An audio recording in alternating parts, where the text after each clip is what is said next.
बच्चों आवाज आ रही है ना मेरी? यस हाँ सर। सर। तो मैंने आप लोगों को लास्ट क्लास में बताया था regarding what, electron transport chain.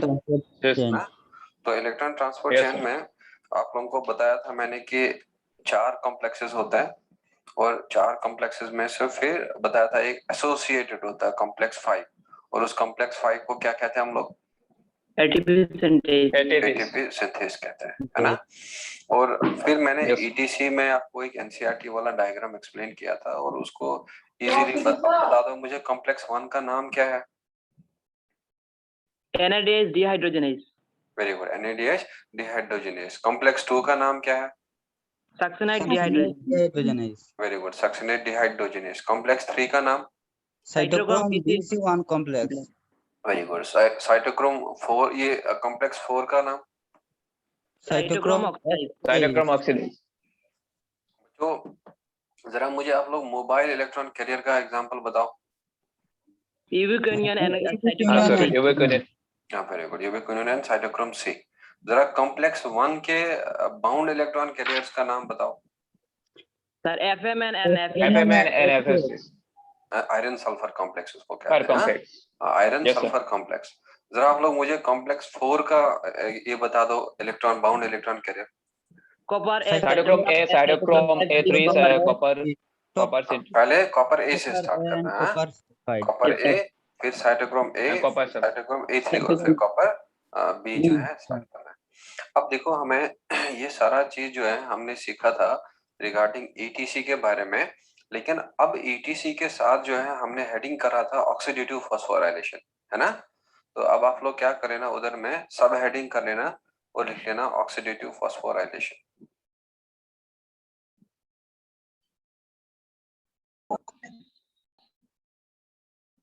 उसी के साथ हमने एक कॉमन हेडिंग डाला था ईटीसी एंड ऑक्सीडेटिव फॉस्फोराइलेशन। हाँ, तो हमने पहले देखा ईटीसी क्या होता है, तो अब हम लोग देखेंगे पहले ऑक्सीडेटिव फॉस्फोराइलेशन क्या होता है। तो बच्चों ऑक्सीडेटिव फॉस्फोराइलेशन क्या होता है? सो इसमें लिख लेना, इसमें the formation of ATP, formation of ATP by ATP synthase, the formation of ATP by ATP synthase in presence of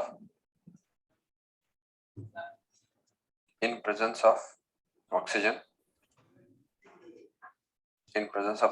and electron carriers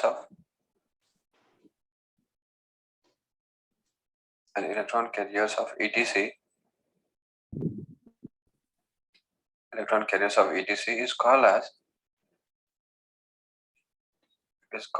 oxidative phosphorylation.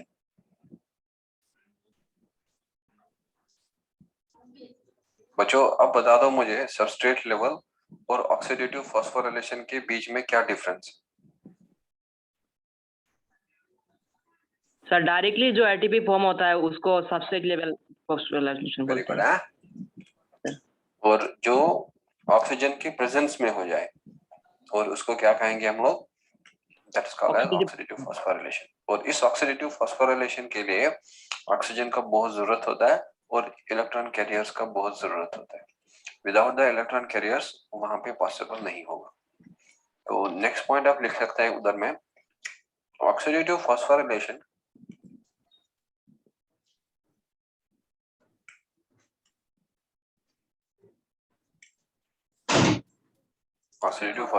is explained by chemiosmotic theory.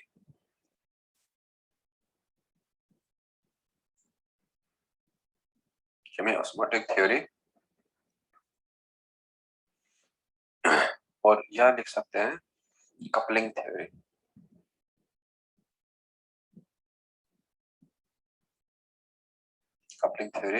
Explained by given by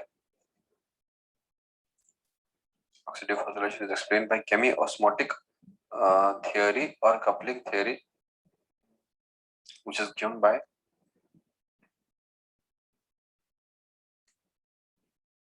which is given by Peter Mitchell.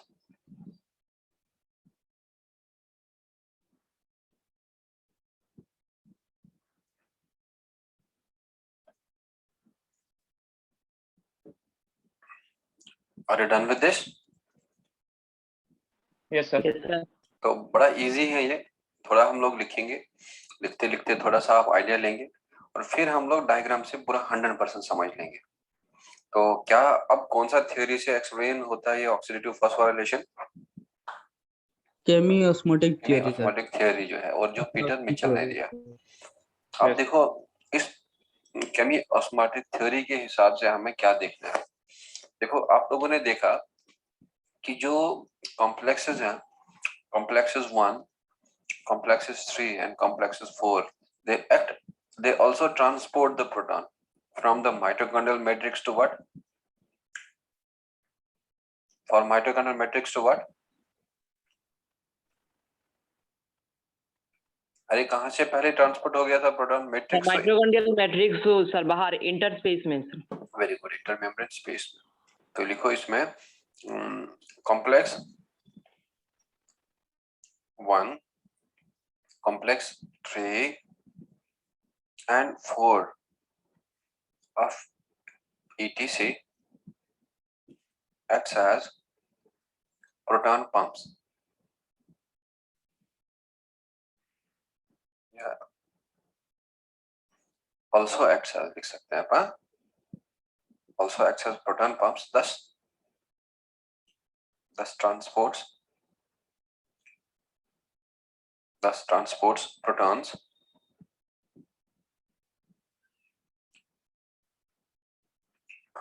from mitochondrial matrix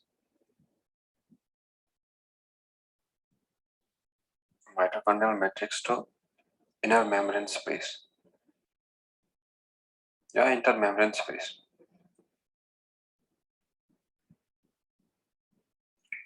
बच्चों कहां से कहां जाता है? Mitochondrial matrix से inner membrane space। Yes, sir.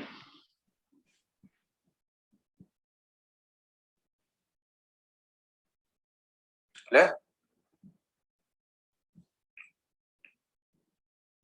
तो ये आप लोग लिख सकते हैं पेरी माइटोकॉन्ड्रियल स्पेस में, यानी कि माइटोकॉन्ड्रियल के बाहर में जो स्पेस है, और इसको हम लोग शॉर्टली पीएमएस भी कहते हैं। So complex 1, 3, 4 of ETC also acts as proton pumps, thus transports protons from mitochondrial matrix to inner membrane space। और अब देखो जब ये प्रोटॉन जमा हो जाएगा इनर मेम्ब्रेन स्पेस में, और ये प्रोटॉन वहां में एक प्रोटॉन ग्रेडियंट प्रोड्यूस करता है, और जिसको हम लोग कहते हैं पीएच ग्रेडियंट। देखो इसमें the protons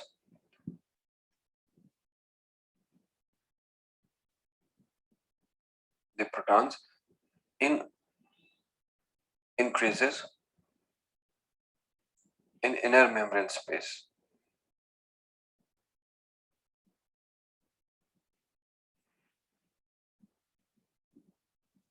The protons increases in inner membrane space and creates a proton gradient।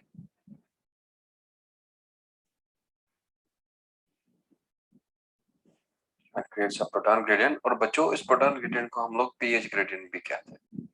अब बता दो किस साइड पीएच अब इंक्रीज होगा, किस साइड अब पीएच डिक्रीज होगा?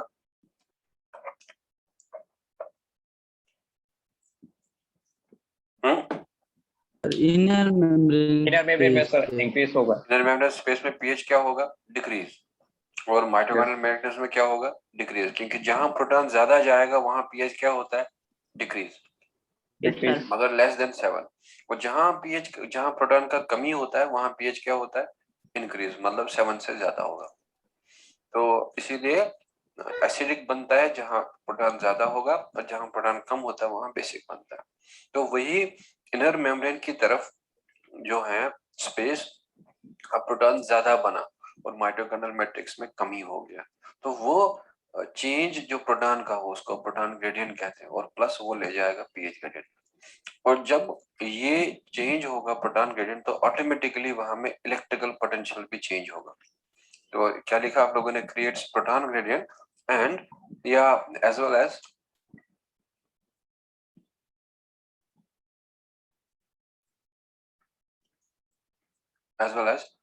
leads difference in electrical potential.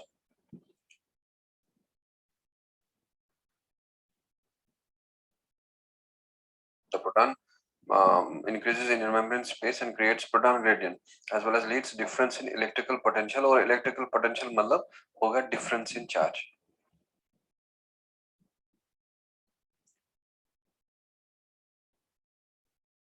जरा बता दो मुझे, अब प्रोटॉन के जाने से किस साइड पॉजिटिव हुआ था, इनर मेम्ब्रेन स्पेस की तरफ या इनर मेम्ब्रेन स्पेस की तरफ नेगेटिव हुआ था? इनर मेम्ब्रेन स्पेस की तरफ इंक्रीज हुआ था, पॉजिटिव चार्ज हो गया था क्योंकि प्रोटॉन जमा होगा। बच्चों मैट्रिक्स की तरफ कौन सा चार्ज होगा? नेगेटिव नेगेटिव चार्ज तो होगा। वही चार्ज के डिफरेंस को हम लोग क्या कहते हैं? Electrical potential. और जो वो प्रोटॉन का चेंज हुआ उसको क्या कहेंगे? Proton gradient. तो बच्चों इस प्रोटॉन ग्रेडियंट और इस इलेक्ट्रिकल पोटेंशियल को हम लोग इकट्ठे कहते हैं प्रोटॉन मोटिव फोर्स। क्या कहते हैं? Proton motive force. तो you can write the next. Are you done with this? Yes sir. Yes sir. तो लिखो the proton gradient and electrical potential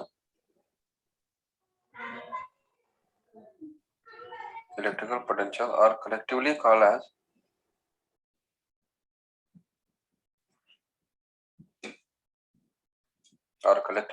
as proton motive force।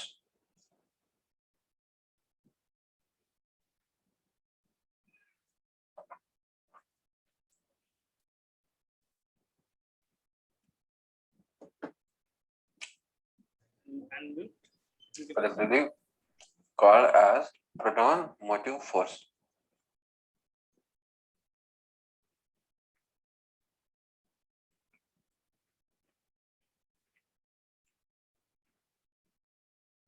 और बच्चों इस प्रोटॉन मोटिव फोर्स को हम लोग शॉर्टली कहते हैं पीएमएफ।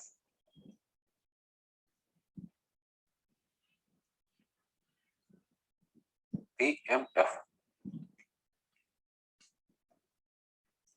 आप लोगों को उसका मैं थोड़ा रिवाइज करवाऊंगा। जरा बता दो मुझे, जब माइटोकॉन्ड्रियल मैट्रिक्स से प्रोटॉन जाएगा और वो चला जाएगा इनर मेम्ब्रेन स्पेस की तरफ, तो किस साइड पॉजिटिव होगा चार्ज, किस साइड नेगेटिव होगा चार्ज? जहां प्रोटॉन जाएंगे हाँ इनर में पॉजिटिव, वेरी गुड। इनर में पॉजिटिव होगा, जहां में प्रोटॉन जाएगा उधर में कौन सा चार्ज आएगा? पॉजिटिव। और जहां से प्रोटॉन लॉस हो रहा है उधर में क्या इंक्रीज होगा? नेगेटिव। ठीक है। और जो ही ये चार्ज का डिफरेंस होगा इसको कहेंगे इलेक्ट्रिकल पोटेंशियल। और अब प्रोटॉन मैट्रिक्स में कमी हो रहा है और बाहर में ज्यादा हो रहा है, उसको हम लोग कहते हैं पीएच ग्रेडियंट या उसको हम लोग कहते हैं प्रोटॉन ग्रेडियंट। अब दोनों को मिला के हम लोग क्या कहते हैं?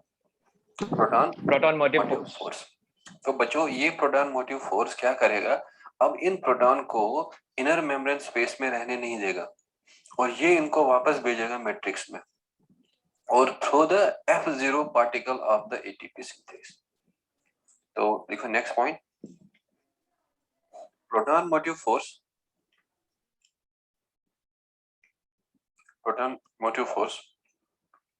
will force the protons, will force the transport of proteins,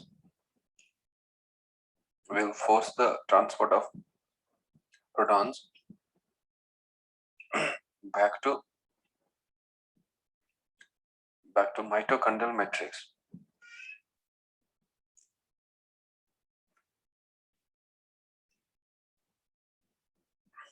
Back to mitochondrial matrix. So proton motive force will force the transport of protons back to mitochondrial matrix from inner membrane space. from inner membrane space through the F0 part of ATP synthase.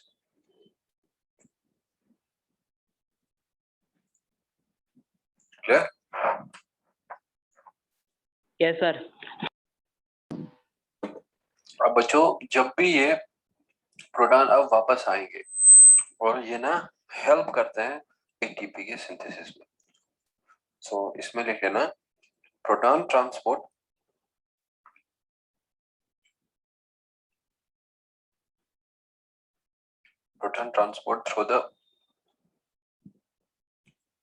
through the proton channels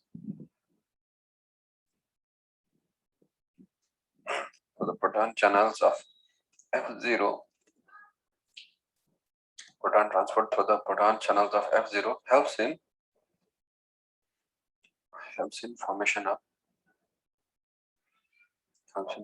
of ATP. अब आपको याद रखना है कि कितने proton जाने से एक एटीपी बनेगा, तो उसके लिए आपको याद रखना है जब भी पैसेज ऑफ 2 प्रोटॉन होगा थ्रू F0 तो बच्चों वो वहां पे एक एटीपी बनाता है। तो लिखो इसमें पैसेज ऑफ 2 protons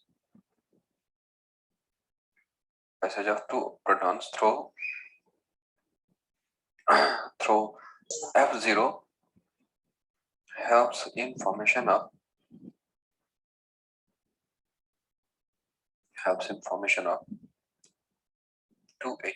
1 ATP.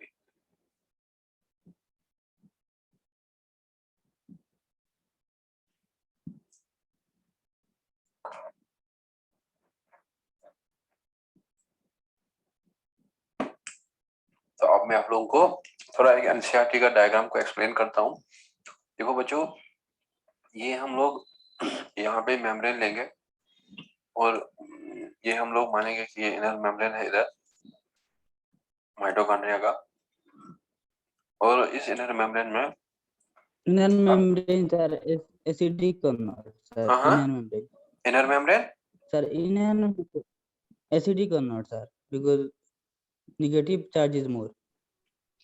हाँ, इनर मेम्ब्रेन का एक साइड, इनर मेम्ब्रेन का बाहर वाला साइड कौन सा चार्ज होगा? पॉजिटिव। और इनर मेम्ब्रेन के अंदर वाला साइड कौन सा चार्ज होगा? नेगेटिव। तो इनर मेम्ब्रेन के बाहर वाला साइड कौन सा पीएच होगा? एसिडिक। और इनर मेम्ब्रेन के बाहर वाला कौन सा पीएच होगा? थोड़ा बेसिक, क्योंकि प्रोटॉन जो है वो लॉस हो रहा है। ठीक है, तो अब यहाँ पे देखो, अब इधर में अगर मैं कहूंगा कि ये यहाँ में F0 पार्टिकल है, और बच्चों ये F0 पार्टिकल जो है अब इसके साथ यहाँ में एसोसिएटेड है F1 पार्टिकल, है ना। नाउ जरा बता दो ये मुझे कौन सा यहाँ पे which particle is this here? F0। और बच्चों ये वाला कौन सा है इधर? F1। This is F1। तो मतलब ये एटीपी सिंथेस है, हम इसको मानेंगे कि ये ATP synthase.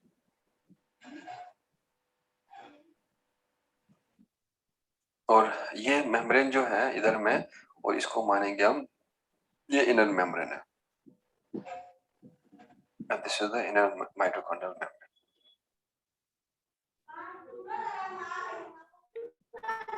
This is inner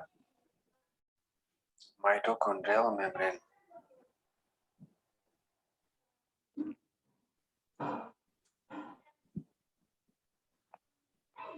ठीक, अब बता दो ये वाला इनर माइटोकॉन्ड्रियल मेम्ब्रेन का कौन सा साइड होगा? आउटर साइड होगा या इनर साइड होगा?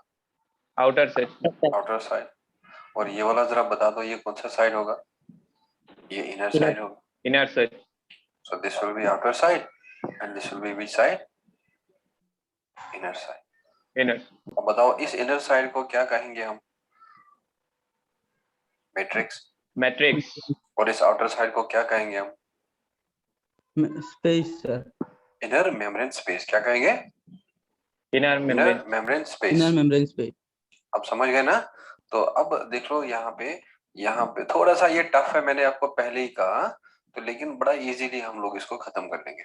तो अब देखो नेक्स्ट पॉइंट ऑफ व्यू यहाँ पे, अब प्रोटॉन आएगा। प्रोटॉन किसने पहले बाहर निकाला था? वो जो प्रोटॉन को किसने पहले बाहर किया था? फर्स्ट कॉम्प्लेक्स ने, फर्स्ट कॉम्प्लेक्स ने, थर्ड कॉम्प्लेक्स ने, और किसने? फोर्थ कॉम्प्लेक्स ने। फोर्थ तो कॉम्प्लेक्स में। अब बच्चों वो प्रोटॉन जो है वो इधर जमा हो गया था आउटर साइड में, और वो प्रोटॉन को अब ये एटीपी सिंथेस का F0 पार्टिकल वापस भिजवा देगा। जरा कहाँ जाएगा ये प्रोटॉन? अब मैट्रिक्स की तरफ। मैट्रिक्स में। अब बता दो, जब दो प्रोटॉन बनेगा तो कितने एटीपी बनेंगे? जब दो सर, प्रोटॉन एक वापस ATP, एक ATP सर। ATP, तो यहाँ में क्या होगा? एटीपी बन जाएगा इधर। और लेकिन एटीपी बनने के लिए हमें क्या क्या चाहिए होता है? ADP एंड और एडीपी और what? Inorganic phosphate. That means जब भी दो प्रोटॉन का ट्रांसपोर्ट होगा वापस, तो तब जाके एक एटीपी मॉलिक्यूल बनना है।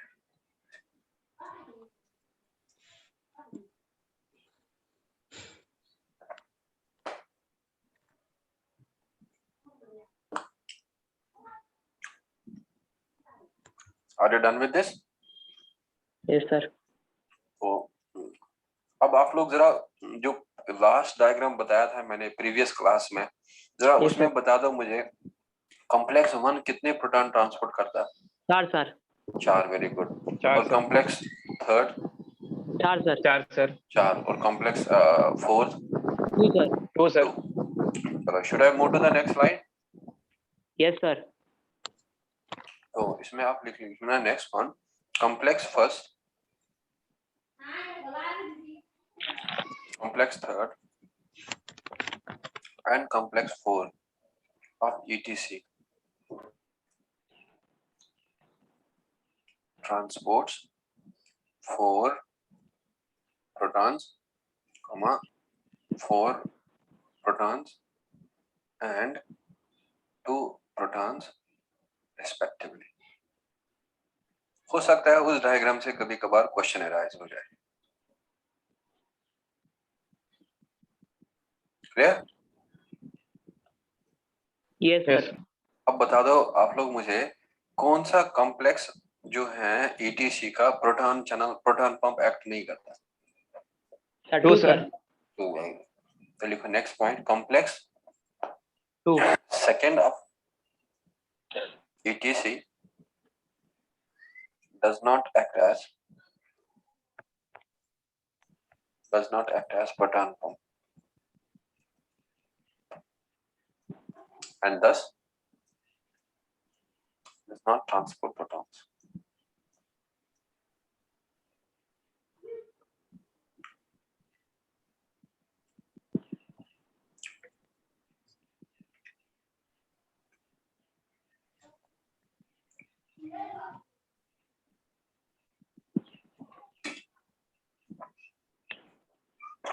क्लियर?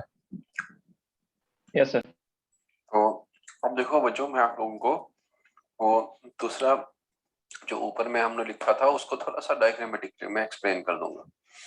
अब देख लो आप इधर, मैं दोबारा से माइटोकॉन्ड्रिया लूंगा और इस माइटोकॉन्ड्रिया का मैं एक आप लोगों को दिखाऊंगा इनर मेम्ब्रेन, और एक था क्या? Outer membrane. तो इनर मेम्ब्रेन जो है वो बार बार कहा था मैंने आप लोगों को, फोल्डेड होता है ना, और वो फोल्डेड वाला जो है हम लोग मानेंगे ऐसे।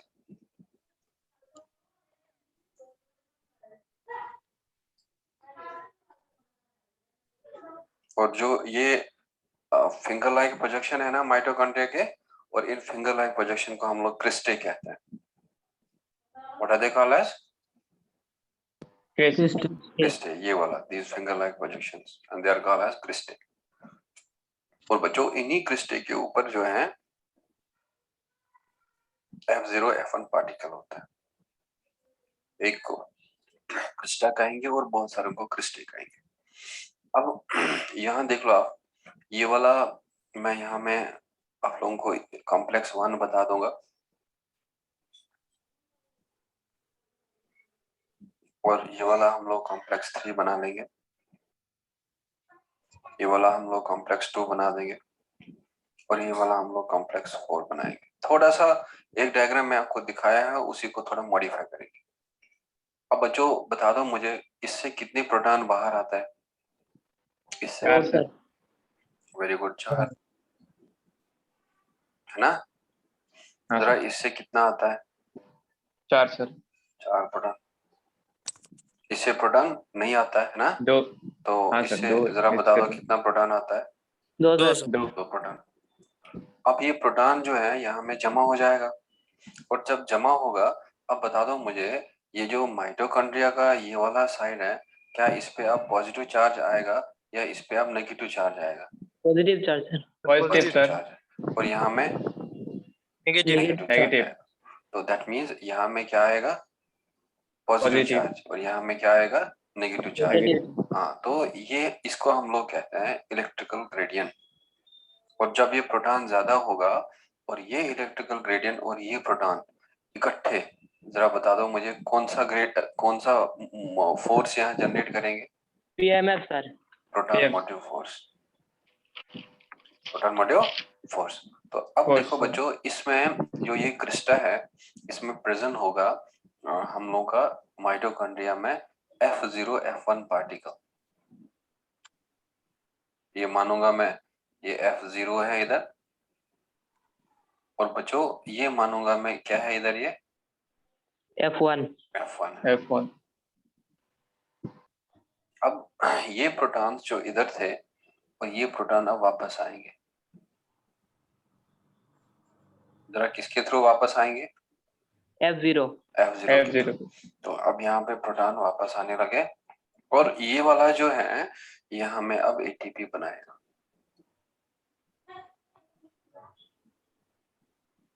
ठीक, और ये एटीपी बनने के लिए एटीपी चाहिए, और क्या चाहिए ऑल्सो? Inorganic phosphate. तो अब देख लो, यहाँ में जो कॉम्प्लेक्स 4 था, इस कॉम्प्लेक्स 4 पे कहा था मैंने कि यहाँ से देखो इलेक्ट्रॉन आगे आगे बढ़ता जाएगा, वो इधर जाएगा, है ना। और हाँ ये सर। इलेक्ट्रॉन जो है इधर से आएगा, किसको देगा? कॉम्प्लेक्स 3। और थर्ड। बच्चों ये कॉम्प्लेक्स 3 जो है इलेक्ट्रॉन किसको देगा? कॉम्प्लेक्स 4। कॉम्प्लेक्स 4 फोर्थ को, को। है ना। और जब भी कॉम्प्लेक्स 4 के पास इलेक्ट्रॉन आएगा, तो यहाँ जरा बता दो फाइनल एक्सेप्टर कौन सा होगा? Sir oxygen accept water. करेगा। ऑक्सीजन एक्सेप्ट करेगा, है ना। तो क्या बताया था, 1/2 ऑफ व्हाट? ऑक्सीजन। और प्लस ऑक्सीजन। कितना? 2 प्रोटॉन। और यहाँ में कितने इलेक्ट्रॉन का जरूरत होता है? 2 इलेक्ट्रॉन का। दो और इलेक्ट्रॉन। इसीलिए हम लोग कहेंगे कि कॉम्प्लेक्स 4 क्या है? That is the final electron acceptor.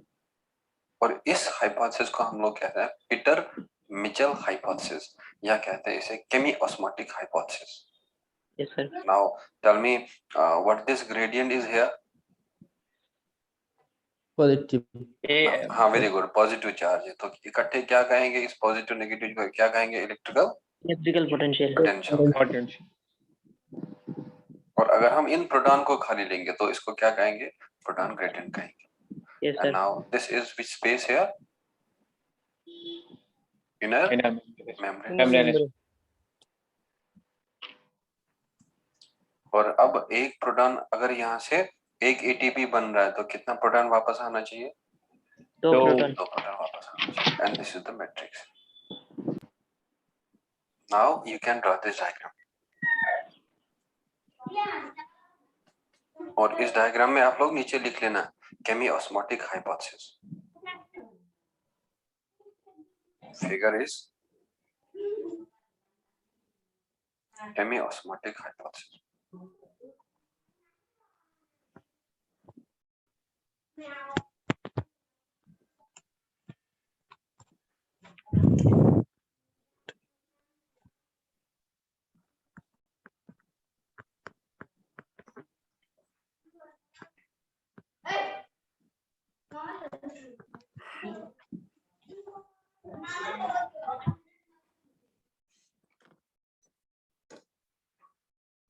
Are you done with this?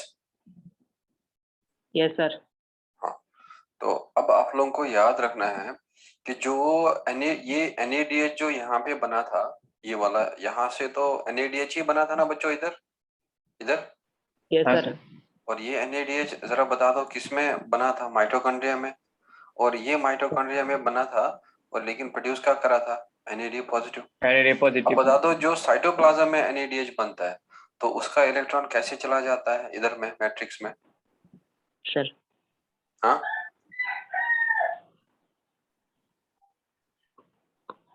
जल्दी बताओ।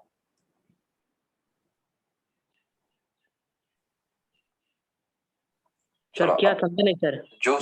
जो ग्लाइकोलाइसिस में NADH बनता है, वो Yes, sir. ग्लाइकोलाइसिस का NADH जो है वो कैसे एंटर हो जाता है ETC में? सर शटल के through sir. Very good, shuttle के थ्रू। जरा क्या बताया था मैंने वो शटल का नाम? Sir glycerol three phosphate and malate aspartate shuttle. Malate aspartate shuttle. हाँ, तो लिख लो इस Yes, पॉइंट sir. को, आप लोग लिखो the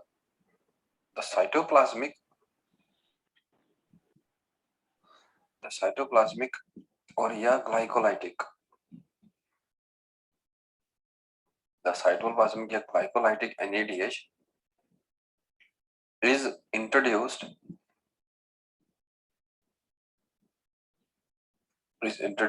into ETC by the help of shuttles. By the help of shuttles only in case of what? Eukaryotes. Very good, eukaryotes.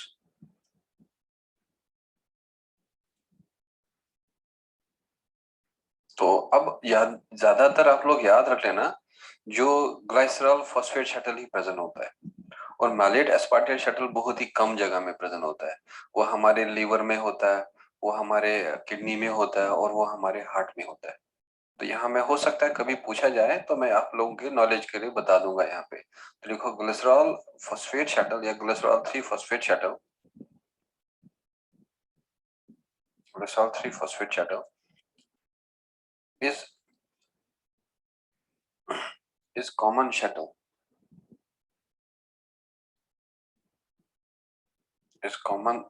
shuttle system in all plants।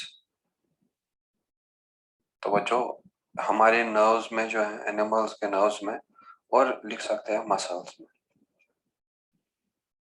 और malate aspartate shuttle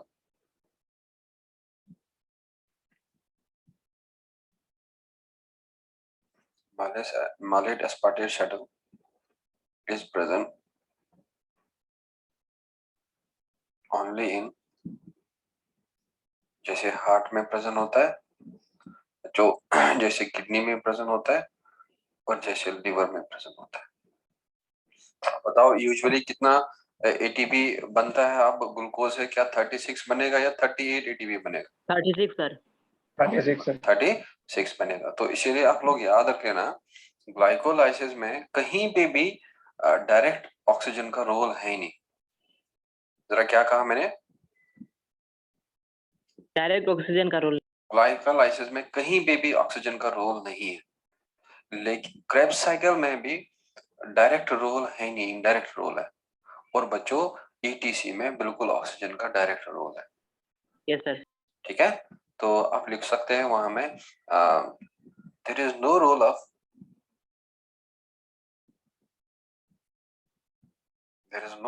oxygen in glycolysis। there is no role of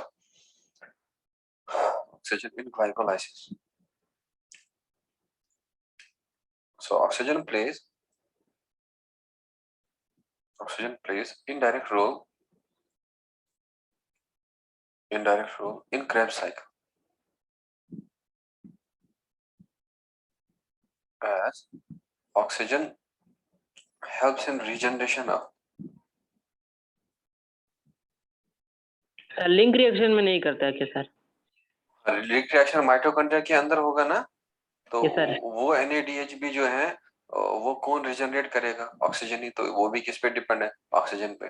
oxygen. So oxygen plays indirect role in Krebs cycle as oxygen helps in regeneration of NAD positive। Yes, sir. helps in regeneration of NAD positive. Regeneration of and oxygen helps in regeneration of NAD positive used in Krebs cycle.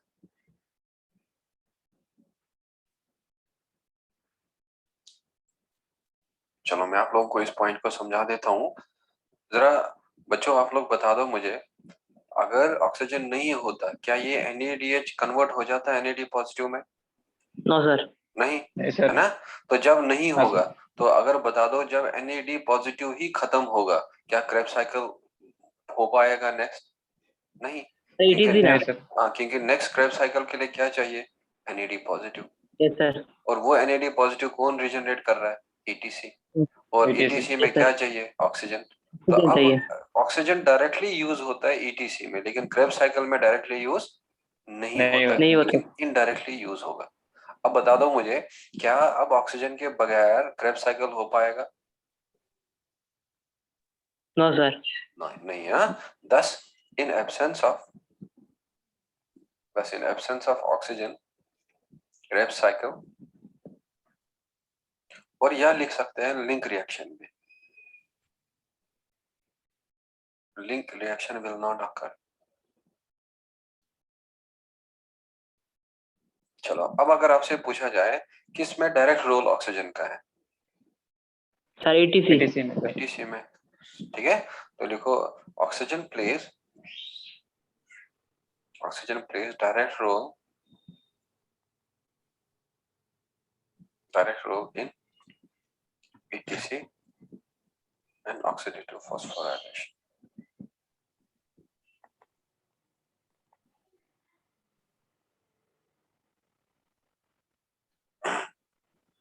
Plays direct role in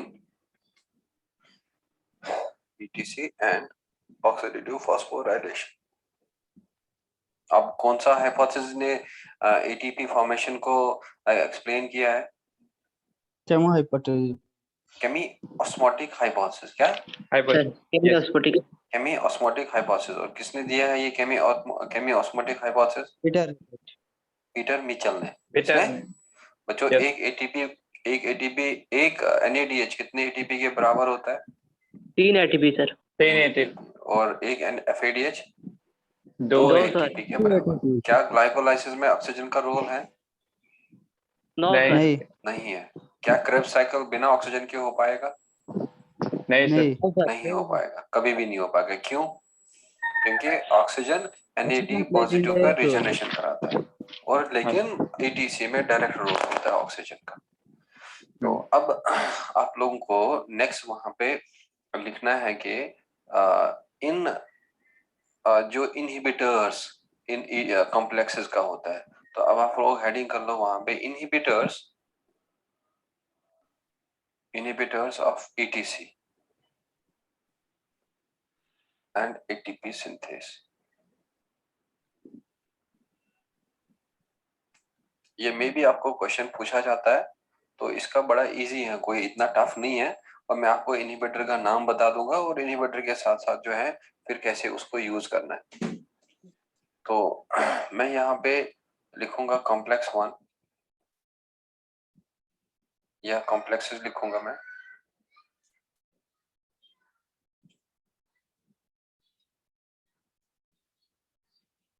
और उसका inhibitors.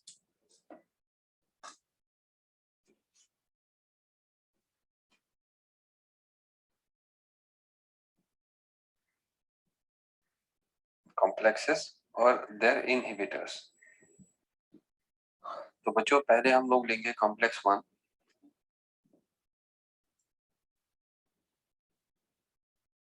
और inhibitor लिख लेना रोटेनॉन और एमाइटल। ठीक, inhibitor का मतलब क्या है सर? हाँ, इनहिबिटर मतलब जो उसको काम करने नहीं देगा। Okay sir. अभी मैं आपको समझा दूंगा। तो इनहिबिटर का चलो मैं लिखाऊंगा फुल फॉर्म क्या होता है या डेफिनेशन क्या होगा, देन आप लोग लिख लेना कॉम्प्लेक्स सेकंड, कॉम्प्लेक्स थर्ड। और बच्चों कॉम्प्लेक्स थर्ड का लिख लेना एंटीमाइसिन। और देन आप लोग लिख सकते हैं कॉम्प्लेक्स 4 और इसमें लिख लेना साइनाइड, और या इसमें लिख लेना carbon monoxide. Sir complex third में क्या लिखा सर? कॉम्प्लेक्स थर्ड में एंटीमाइसिन। Yes sir.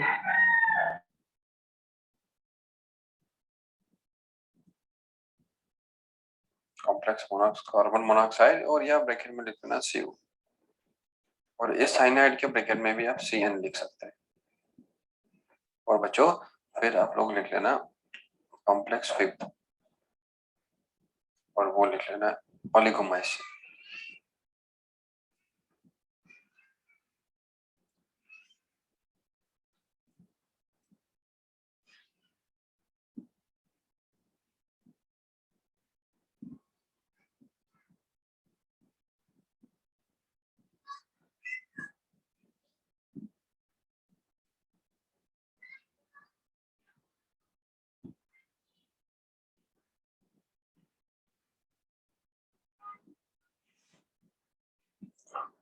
अब देखो इनहिबिटर जो है, inhibitors are the compounds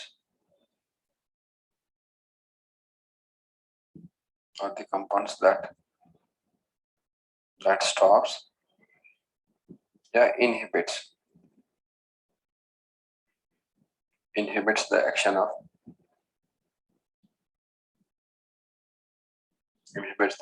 action of enzymes or some other complexes.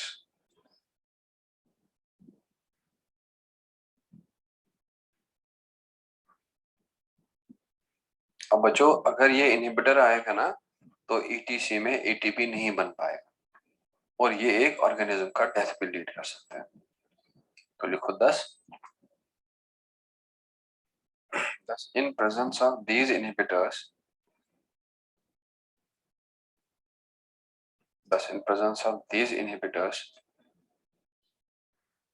ETC will not work.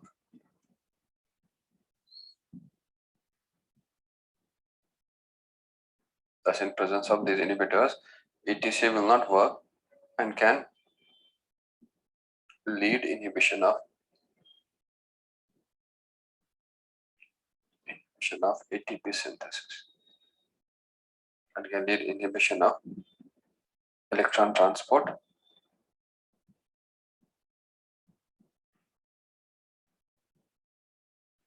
and ATP synthesis.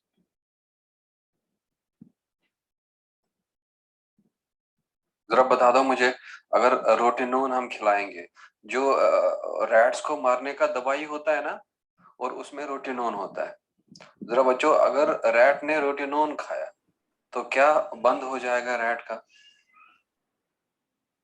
Yes sir. क्या अगर रैट को रोटिनोन खिलाया क्या बंद होगा रैट का? कॉम्प्लेक्स 1। जरा कॉम्प्लेक्स 1 से कितना प्रोटॉन बाहर आया था? 4 प्रोटॉन सर। अब क्या होगा वो 4 प्रोटॉन का आना? नहीं, बंद हो जाएगा। बंद हो जाएगा। प्रोटॉन आना बंद हो जाएगा, क्या एटीपी सिंथेस काम करेगा? नहीं सर। तो क्या एटीपी बनेगा? नहीं। और जब नहीं। एटीपी नहीं बन पाएगा, धीरे धीरे वहां में नर्व्स काम करना बंद करेगा, हार्ट बंद हो जाएगा, लंग्स बंद हो जाएगा, और ऑर्गेनिज्म मर सकता है। कोई इंसान जहर खाता है ना, और वो जहर जरा बता दो क्या होता है ज्यादातर? साइनाइड होता है। साइनाइड। तो अब बताओ वो साइनाइड जाके किसको अटैक करेगा? कॉम्प्लेक्स 4 को।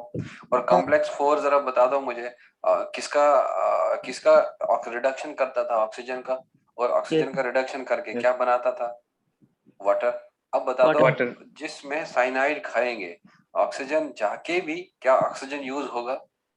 नो सर, नहीं होगा, क्योंकि क्या कॉम्प्लेक्स बंद है? कॉम्प्लेक्स 4। तो बॉडी में अब ऑक्सीजन यूज ही नहीं होगा, एटीपी बनेगा ही नहीं, तो इंसान मर भी सकता है।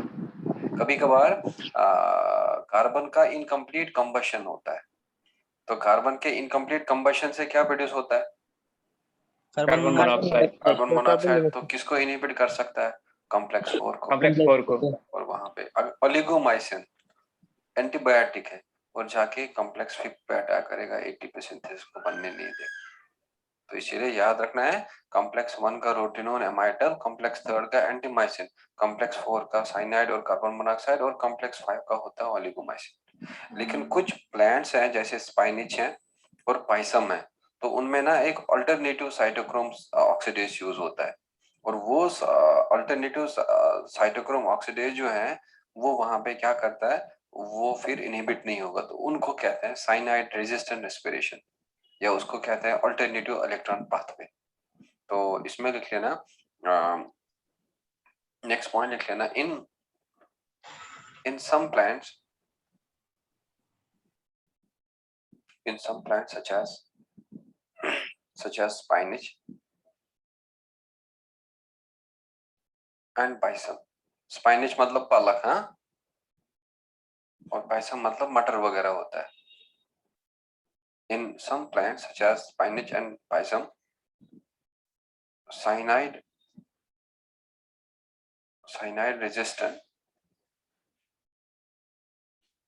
resistant respiration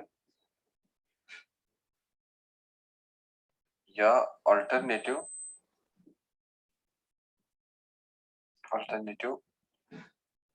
electron pathway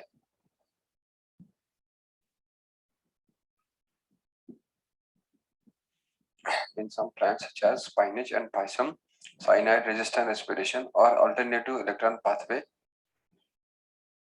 occurs that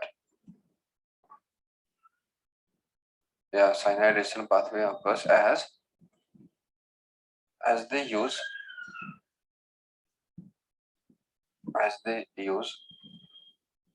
some other oxidase to oxidize cytochrome C.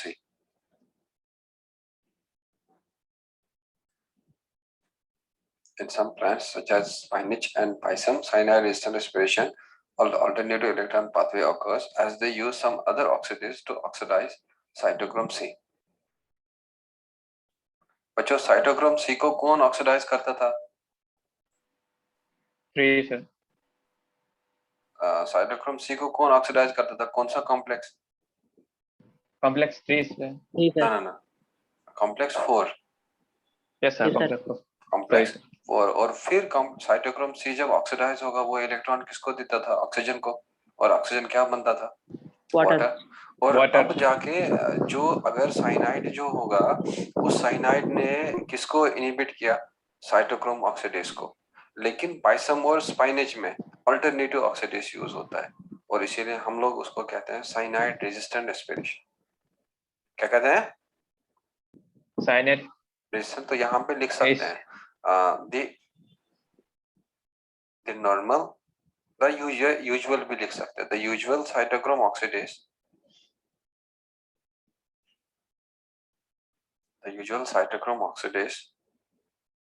और मींस जैसे हम लोग कॉम्प्लेक्स 4 कहते हैं, the usual cytochrome oxidase is inhibited by cyanide and thus cannot oxidize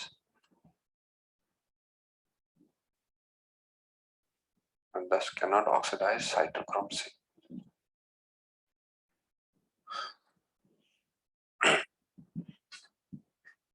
normal वाला कौन सा था? नॉर्मल वाला साइटोक्रोम C था, साइटोक्रोम ऑक्सीडेज। उसको साइनाइड तो इनहिबिट करा, वो तो आप लोगों ने सीखा। तो लेकिन इन स्पाइनेज और पाइसम में अल्टरनेटिव पाथवे होता है और उस अल्टरनेटिव पाथवे से साइनाइड का इफेक्ट नहीं होता है, तो उसको हम लोग कहते हैं साइनाइड रेजिस्टेंट रेस्पिरेशन या alternative electron pathway. Is this clear? Yes sir. Yes, sir. So this was regarding the electron transport chain and this was regarding the oxidative phosphorylation। Oxidative phosphorylation का मतलब है एटीपी बनना in presence of oxygen, लेकिन etc उसके लिए चाहिए ही चाहिए। Etc में 4 कॉम्प्लेक्सेस था और 5वां कॉम्प्लेक्स उसके साथ एसोसिएटेड था एटीपी सिंथेस। और एटीपी सिंथेस क्या होता है? F0 F1 particle. F0 F1 particle. तो अब हम लोग का देखना है यहाँ में नेक्स्ट वाला टॉपिक, और वो है बैलेंस शीट ऑफ रेस्पिरेशन। तो यहाँ पे लिख लेना आप एटीपी जनरेशन, और या आप लोग लिख सकते हैं बैलेंस शीट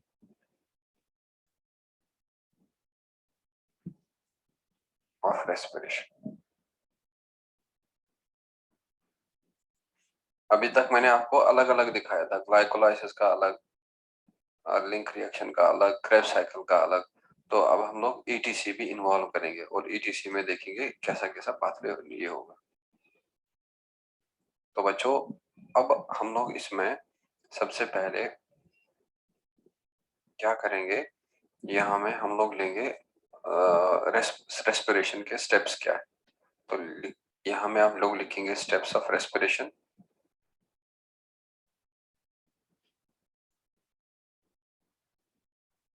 और फिर आप लोग यहाँ में लिख लेना नंबर ऑफ टर्न, और यहाँ पे आप लिख सकते हैं एटीपी सिंथेसिस, या लिख सकते हैं सबस्ट्रेट लेवल फॉस्फोराइलेशन।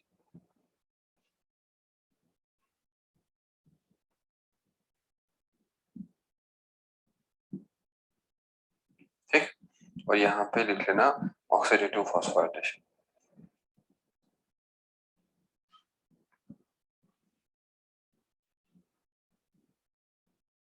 और यहाँ पे लिख लेना एटीपी यूटिलाइज्ड, और यहाँ पे हम लोग लिखेंगे net ATP produced.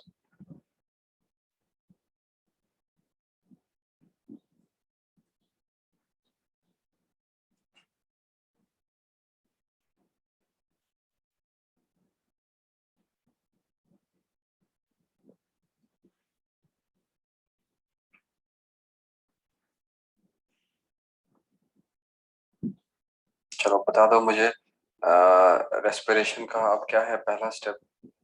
Glycolysis. Glycolysis है। तो यहाँ पे हम लोग लेंगे पहला वाला ग्लाइकोलाइसिस। जरा बच्चों दूसरा वाला बता दो क्या था? Link reaction. Link reaction. Very good, link reaction. और तीसरा वाला क्या था? Krebs cycle. क्रेब्स साइकिल है ना? यस।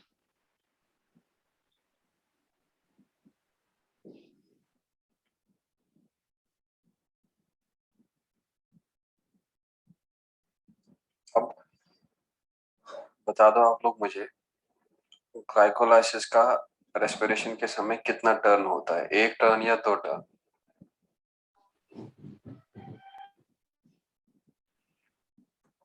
बच्चों ग्लाइकोलाइसिस ग्लूकोज का एक ही बार होता है या दो ग्लाइकोलाइसिस चाहिए ग्लूकोज के लिए? एक ही चाहिए ना? Yes sir. है ना? तो आप बता दो हाँ, मुझे, सर। लिंक रिएक्शन अब एक ही चाहिए या लिंक रिएक्शन 2 चाहिए? एक ही चाहिए सर। एक ही चाहिए। ना ना ना, जरा ग्लाइकोलाइसिस से कितना पायरुवेट बनता था? 2 पाइरुवेट। 2 दो पायरुवेट। पायरुवेट। तो 2 पायरुवेट आप किस में कन्वर्ट होना चाहिए? 2 एस्टाइल कोएंजाइम में। तो इसीलिए कितना लिंक सर। रिएक्शन चाहिए? 2 सर। 2। दो। जरा क्रेब्स साइकिल एक ही चाहिए या 2 चाहिए? 2 चाहिए सर। 2 दो चाहिए, सर। क्योंकि कितने एसिटाइल कोएंजाइम होंगे? 2। 2 एसिटाइल कोएंजाइम। दो अब बता दो सर। मुझे, ग्लाइकोलाइसिस में सबस्ट्रेट लेवल फॉस्फोराइलेशन ने कितना एटीपी बनाया था? Sir 4 sir. Very good. हाँ, 4 एटीपी। जरा लिंक रिएक्शन में?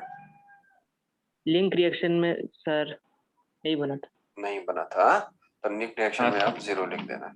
जरा क्रेब्स साइकिल में? क्रेब्स साइकिल में 1 बना था सर। 1 बना था, लेकिन कितने क्रेब्स साइकिल के राउंड है? 2। सर दो। टोटल 2। तो कितना होगा? 2 एटीपी। 2 दो एटीपी। जरा ऑक्सीडेटिव फॉस्फोराइलेशन बता दो इसका, ग्लाइकोलाइसिस का। सर 4 या 6 सर। Very good. और या तो बना था 4 और या तो क्या बना था 6 6 जरा इसका बता दो लिंक रिएक्शन का। लिंक रिएक्शन का 6 सर। Very good. एक लिंक रिएक्शन में एक NADH और दो लिंक रिएक्शन में कितना NADH? दो NADH। दो NADH कितना ATP के बराबर होगा? 6 ATP के बराबर। 6 ATP के बराबर। जरा आप ये बता दो मुझे ऑक्सीडेटिव फॉस्फोराइलेशन क्रेब्स साइकिल में। 22 सर। Very good 22। तो क्योंकि जाके दो ATP को हटाएंगे, दो क्रेब्स साइकिल से कितना ATP बताया था बनता है? 24 ATP। 24 सर। दो ये वाला हटाएंगे बचा कितना? 22। 22।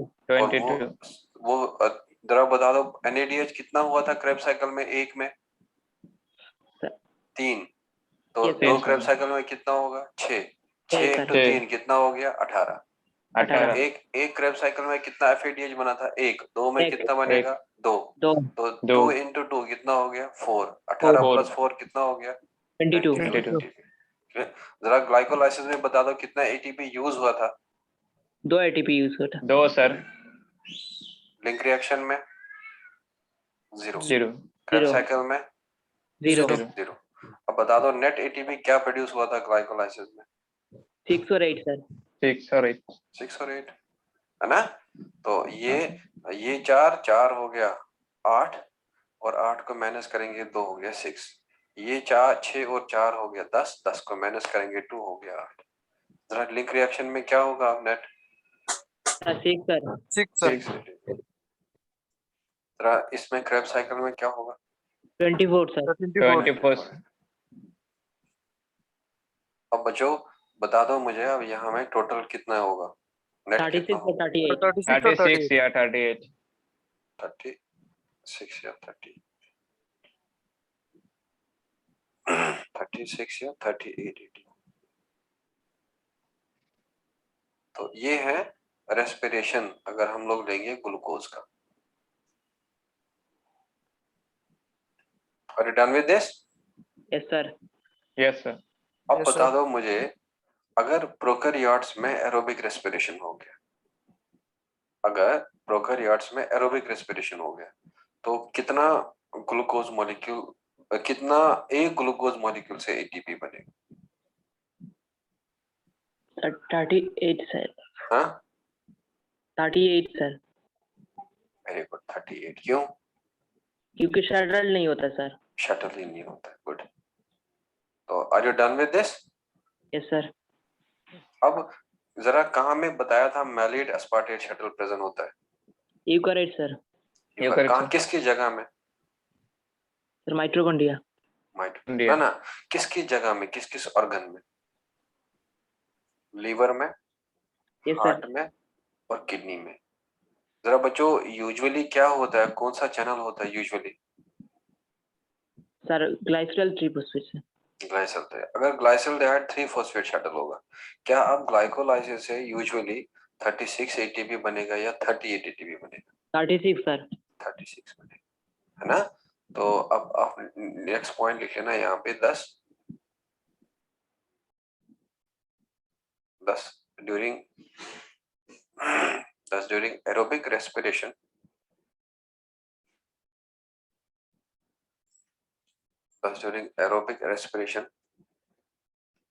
full oxidation of one glucose usually produces 36 ATP.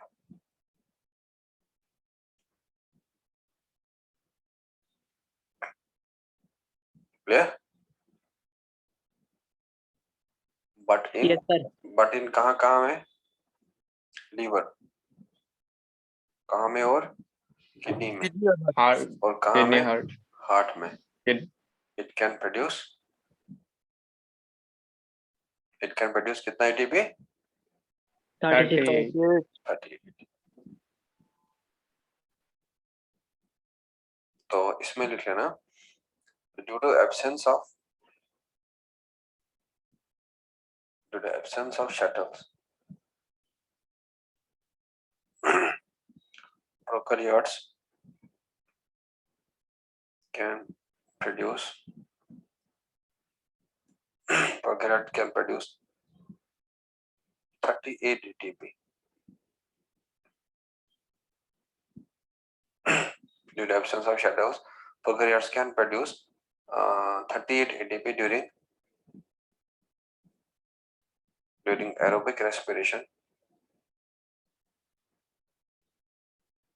of 1 glucose.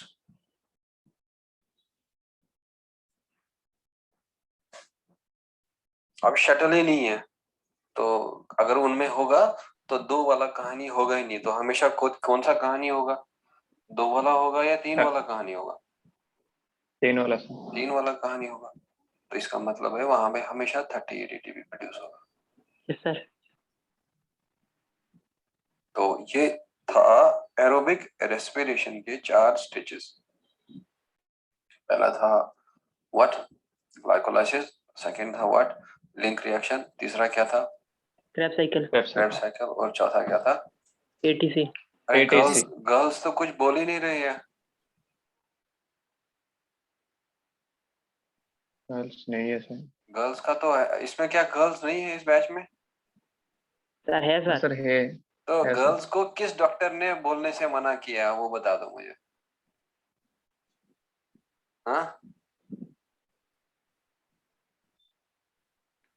Ananya will tell me, Ananya, how prokaryotes will produce only 30 ATPs during the aerobic respiration of glucose?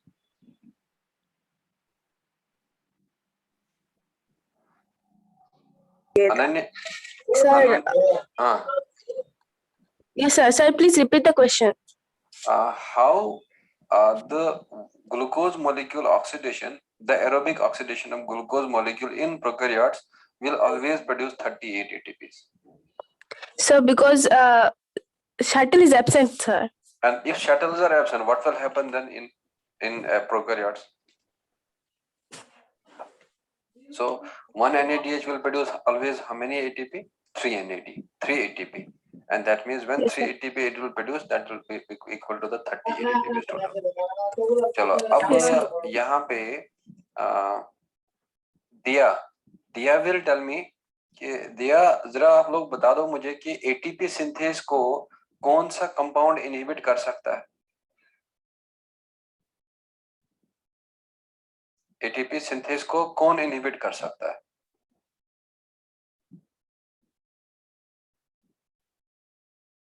Is दिया there or not? चलो दिया से ये question पास होगा, वैशाली बता देगी। Vaishali, tell me which is the inhibitor of ATP synthase?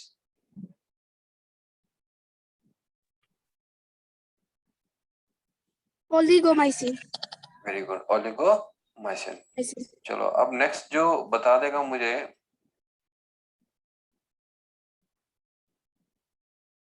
चलो रिजुअल बता देगा। रिजुअल टेल मी कि जो कॉम्प्लेक्स थर्ड होता है, कॉम्प्लेक्स थर्ड के बाउंड इलेक्ट्रॉन कैरियर्स का नाम बताओ। रिजुअल टेल मी कॉम्प्लेक्स थर्ड के बाउंड इलेक्ट्रॉन कैरियर्स।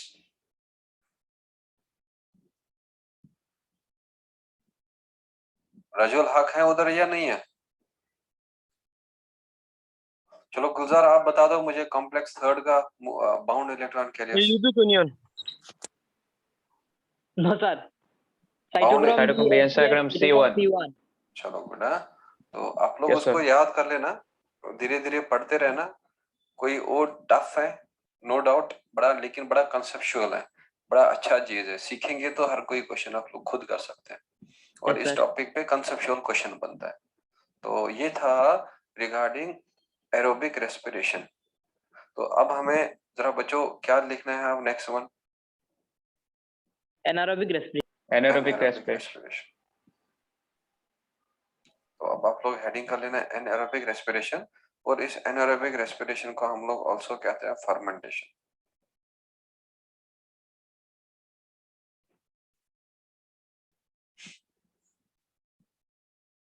ठीक, तो इसमें लिख लेना, वो तो मैंने बता दिया कि ये पूरा ऑक्सीडेशन नहीं होता है। So it is the Incomplete. हाँ, it is an incomplete oxidation.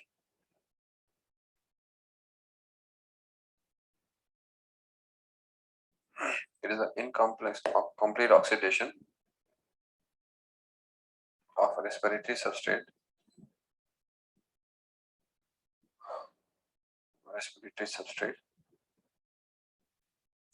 Like glucose. By glucose in absence of oxygen. मुझे कितना परसेंट एनर्जी प्रोड्यूस होता था इस एरोबिक रेस्पिरेशन के समय? 7% सर, ग्लूकोज का 7%. Less than 7%. 7%. Less than 7%. 7%. तो नेक्स्ट पॉइंट लिख लेना, फर्मेंटेशन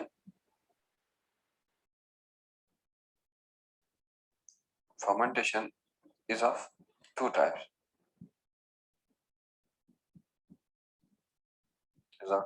That is, और पहला वाला लिख लेना वहां में लैक्टिक एसिड फर्मेंटेशन या alcoholic fermentation.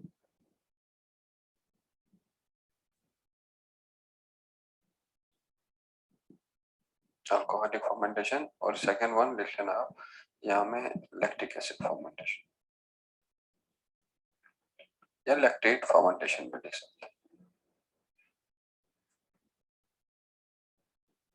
Clear? Yes sir. Yes sir. अब देख लो बच्चों, इसमें हम लोगों को अब पहले हम देखेंगे अल्कोहलिक और उसके बाद हम देखेंगे lactic acid fermentation. So put the heading there and write the first one, and that is alcoholic fermentation.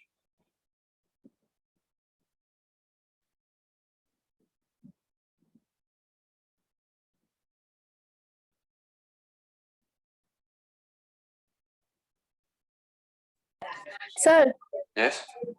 sir, please show the previous page. Yeah, sure.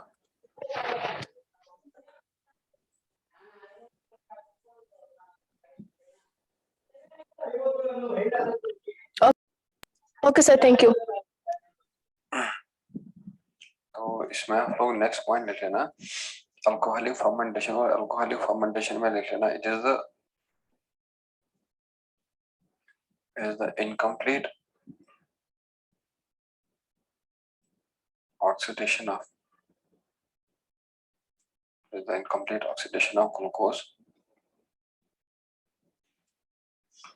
glucose to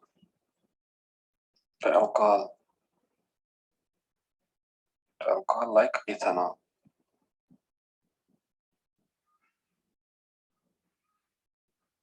This is the incomplete oxidation of glucose to alcohol like ethanol during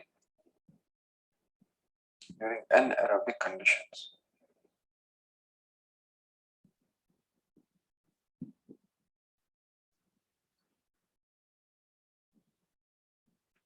और बच्चों example जो है आप लोग इसमें लिख सकते हैं.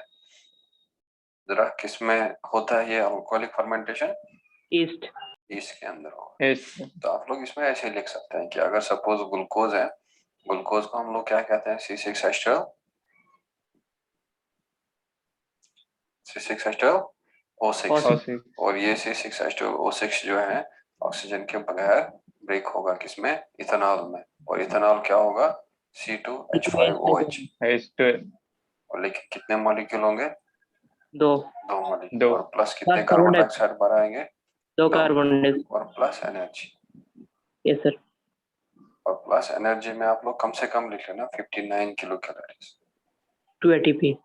हाँ, मतलब 2 ATP के बराबर लिख सकते हैं. या आप लोग यहाँ पे लिख लेना 2 ATP के बराबर.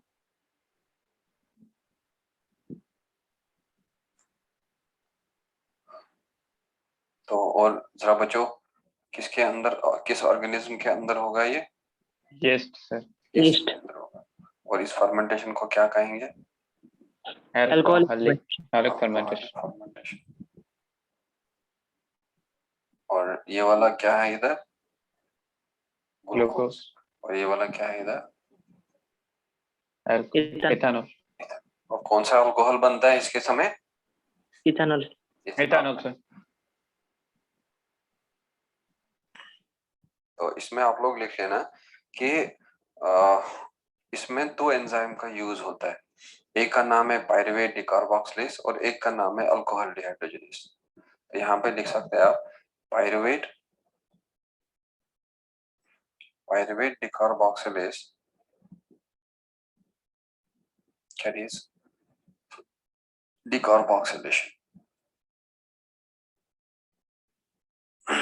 carries decarboxylation and alcohol dehydrogenase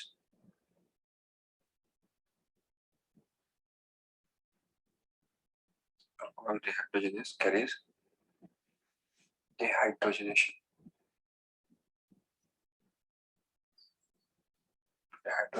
during alcoholic fermentation.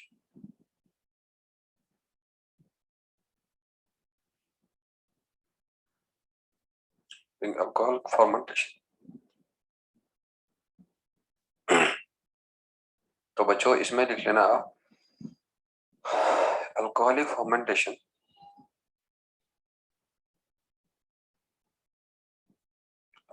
fermentation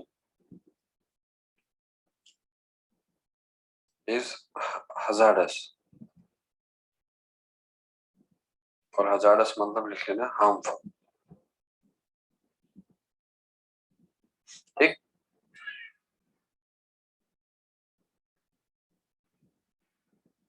hazardous as the yeast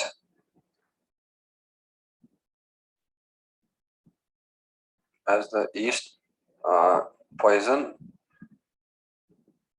themselves to death.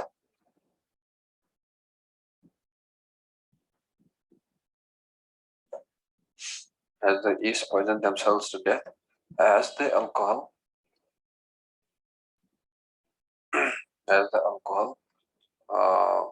reaches up to 13%.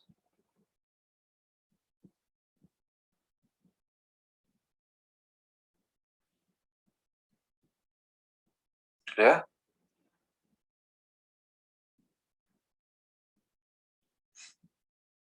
Yes sir. ठीक है, तो 13% से ज्यादा बना ही नहीं सकता ये अल्कोहल। तो कितना अल्कोहल बनेगा मैक्सिमम अल्कोहलिक फर्मेंटेशन के समय? 13%। तो जो ही 13% बनेगा उसके बाद जाके ईस्ट खुद ही मर जाता है 13% अल्कोहल की वजह से। हम लोग जरा अभी बता दो, जो सैनिटाइजर वगैरह यूज करते हैं तो सैनिटाइजर में क्या होता है? अल्कोहल होगा।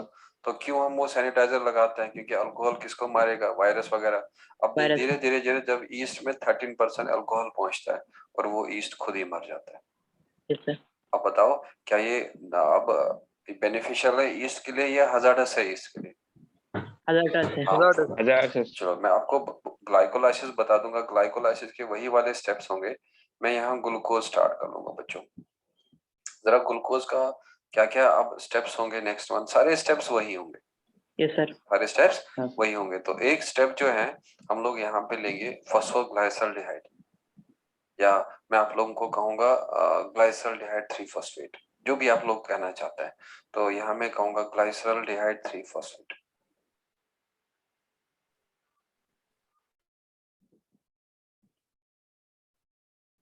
बच्चों ग्लाइसल्डिहाइड 3-फॉस्फेट, उसके बाद मैनी स्टेप से ये हुआ था ब्रेक डाउन। तो जरा इसके बाद जब ये ब्रेक डाउन होगा तो फाइनल क्या मिलेगा हमें इधर में ग्लाइकोलाइसिस से? पायरुवेट मिलेगा। जरा कितने पायरुवेट मिलेंगे हमें? 2 पायरुवेट, है ना? तो इसमें आप लोगों ने सीखा था कि जब ये ग्लाइकोलाइसिस हुआ था तो कितने एटीपी यूज हुए थे? 2 एटीपी। और 2 एटीपी से जरा बता दो कितना एटीपी बना था? 2 एटीपी। बच्चों कितना एटीपी सिंथेसाइज हुआ था? 4 एटीपी। 4। तो मैं अब चारों को इकट्ठे ले लूंगा। मैं अलग अलग स्टेप्स वाइज नहीं मेंशन करूंगा, वो आप लोगों ने सीखा कहाँ पे क्या बनता है। जरा किस किस स्टेप पे एटीपी बनता है? स्टेप 7 और स्टेप 10 पे। और कहाँ कहाँ एटीपी यूज होता है? Step 1 1 and 3। 1, 3 and तो अब हम यहाँ एग्जैक्टली नहीं लिख रहे हैं, अब हम यहाँ पे ओवरऑल लिख रहे हैं, रफली लिख रहे हैं। तो आप लोगों ने ये भी देखा है जब ग्लाइकोलाइसिस हुआ था तो यहाँ में जरा बता दो कितने NAD पॉजिटिव यूज हुए थे, 2 NAD पॉजिटिव, और 2 NAD पॉजिटिव से कितने NADH बने थे? 2 2 NAD, NAD. 2 NADH, है ना। अब देख लो बच्चों, जो ये पायरुवेट बना है इधर, इस पायरुवेट का अब जाके आएगा एंजाइम जिसका नाम है पायरुवेट डिकार्बोक्सिलेज। क्या नाम है? Pyruvate, pyruvate decarboxylase. जरा ये पायरुवेट डिकार्बोक्सिलेज एक पायरुवेट से कितना कार्बन डाइऑक्साइड निकाल देगा? एक, और 2 सर, 2 से कितना 2 निकालेगा? सर, 2। 2 तो अब बता दो मुझे यहाँ में कौन सा रिएक्शन हुआ? डिकार्बोक्सिलेशन। क्या हुआ? डिकार्बोक्सिलेशन, डिकार्बोक्सिलेशन हुआ। डिकार्बोक्सिलेशन। जब ये डिकार्बोक्सिलेशन होगा यहाँ में बनेगा एसिटाल्डिहाइड।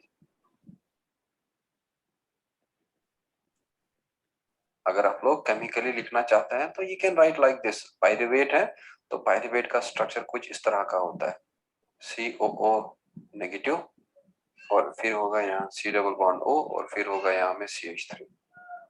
और एसिटाल्डिहाइड का आप लोगों को खुद ही पता है कैसे होगा। तो बच्चों क्या होगा एसिटाल्डिहाइड का? इधर में क्या होगा? CH, और यहाँ में क्या होगा? CHO। यस सर, ये तो एसिटाल्डिहाइड होगा ना। तो Yes, क्या sir. अब यहाँ में एक ही एसिटाल्डिहाइड होगा या 2 एसिटाल्डिहाइड होगा? 2 सर। एक्सीडेंट, और यहाँ में क्या निकला? कार्बन। अब देखो इधर में, यहाँ में नेक्स्ट रिएक्शन होगा, जरा क्या कौन सा एंजाइम बताया था करेगा यहाँ पे नेक्स्ट रिएक्शन? अल्कोहल, वो sir alcohol. Alcohol dehydrogenase. Yes sir. कौन सा? Alcohol alcohol dehydrogen, dehydrogenase. Alcohol dehydrogenase यहाँ में इथेनॉल बनाएगा, और इथेनॉल आप लोगों को पता है कि वो होगा CH3 CH2, और क्या होगा उसके साथ? और OH, तो अब क्या ये एक ही इथेनॉल बनेगा या 2 इथेनॉल बनेगा? 2 इथेनॉल, 2। 2। तो लेकिन बच्चों जब ये यहाँ में ये एसिड था, और एसिड का यहाँ में डिकार्बोक्सिलेशन हो गया, बाहर आया, और फिर देखो इसका रिडक्शन होगा। क्या होगा? जब एल्डिहाइड कन्वर्ट होता है अल्कोहल में, क्या वो रिडक्शन से होता है या ऑक्सीडेशन से होता है? Reduction sir, reduction. तो अगर रिडक्शन होगा दैट मींस यहाँ में क्या यूज हुआ होगा? NADH या NAD? Very good, NADH use हुआ होगा। NADH। तो बच्चों NADH जब यूज होगा तो जरा बता दो यहाँ में क्या प्रोड्यूस होगा? NAD positive, NAD positive. कितना NADH होगा? 2। 2, और 2। कितना NAD पॉजिटिव? 2। 2, तो अब देख लो आप यहाँ में जरा ग्लाइकोलाइसिस ने यहाँ से क्या प्रोड्यूस करा था? NADH। अब देखो वही NADH यहाँ में यूज हुआ। अब जो NADH यहाँ पे प्रोड्यूस हुआ और वही यहाँ पे यूज होगा, यस सर, है ना। अब बता दो क्या हम एनएरोबिक रेस्पिरेशन के समय कह सकते हैं कि 1 NADH gives 3 ATP, और हम लोग कहेंगे ये जहां से बनता है आगे यूज होता है? कुछ आगे बच्चा वेट ही नहीं करता, कुछ बच्चों का ये होता है कि 12 बज गया अब हमें छोड़ना चाहिए क्लास, ठीक है। और जो बच्चा सीखना चाहता है वो वेट करेगा जब तक ना क्लास खत्म होगा, कि अगर मैं यहाँ पे अधूरा छोड़ दूंगा तो फिर मुझे दोबारा बताना पड़ेगा। Maybe it will take few more minutes and till then you have to wait. तो अब देख लो बच्चों यहाँ पे जरा NADH जो ग्लाइकोलाइसिस के समय प्रोड्यूस हुआ, क्या अब वो ATP प्रोड्यूस कर पाएगा? नहीं। Yes. नहीं, क्यों? क्योंकि वो Yes, आगे sir. यूज हो रहा है। Yes, यहाँ sir. प्रोड्यूस हो रहा था, यहाँ क्या हुआ? Use use. हो रहा, तो अब NADH वापस मिला और वो यहाँ यूज होगा और ग्लाइकोलाइसिस आता रहेगा। आप यस सर, समझ गए? यस सर, हाँ। अब बता दो आप लोग मुझे, ये जो फर्मेंटेशन है, अल्कोहलिक फर्मेंटेशन है, अल्कोहलिक फर्मेंटेशन में बता दो आप लोग मुझे कौन इलेक्ट्रॉन डोनर है और कौन इलेक्ट्रॉन एक्सेप्टर है। अपना दिमाग, केमिस्ट्री वाला दिमाग यूज कर लो। अब आप लोग बता दो मुझे कौन इसमें इलेक्ट्रॉन डोनर है और कौन इसमें इलेक्ट्रॉन एक्सेप्टर है। NADH सर, हाँ,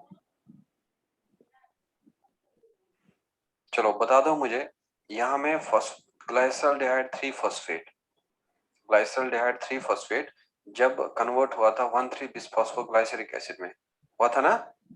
यस सर। तो हाँ। बच्चों इस ग्लाइसल्डिहाइड 3 फॉस्फेट ने किसको इलेक्ट्रॉन दे दिया? NAD पॉजिटिव को। Yes sir. अब बता दो यहाँ में किसने इलेक्ट्रॉन डोनेट किए? ग्लाइसल्डिहाइड। ग्लाइसल्डिहाइड। अब देखो यहाँ एसिटल्डिहाइड क्या हुआ? रिड्यूस, और एसिटल्डिहाइड रिड्यूस होके किस में कन्वर्ट हुआ? इथेनॉल में। अब बता दो इलेक्ट्रॉन एक्सेप्टर कौन है इधर? एसिटल्डिहाइड। एसिटल्डिहाइड। कौन है इलेक्ट्रॉन एक्सेप्टर? एसिटल्डिहाइड। और कौन है इलेक्ट्रॉन डोनेटर? ग्लिसराइड ट्रिफॉस्फेट। ग्लिसराइल 3-फॉस्फेट। और यहाँ पे ये है रिसीवर, रिसिपिएंट, ये रिसीव करता है। ठीक? Yes sir. तो इसमें आप लोग लिख लेना इन अल्कोहलिक फर्मेंटेशन,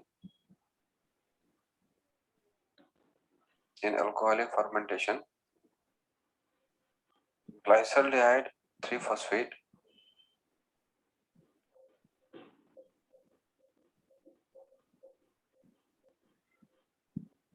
और इसको हम लोग फॉस्फोग्लाइसल्डिहाइड भी कहते हैं, इज इलेक्ट्रॉन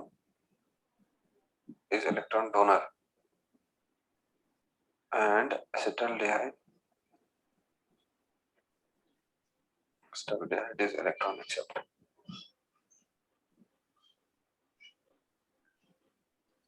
अब बता दो बच्चों, एनारोबिक रेस्पिरेशन में अब ये 4 ATP बना था और 2 ATP यूज हुआ और NADH is equal to 0 ATP।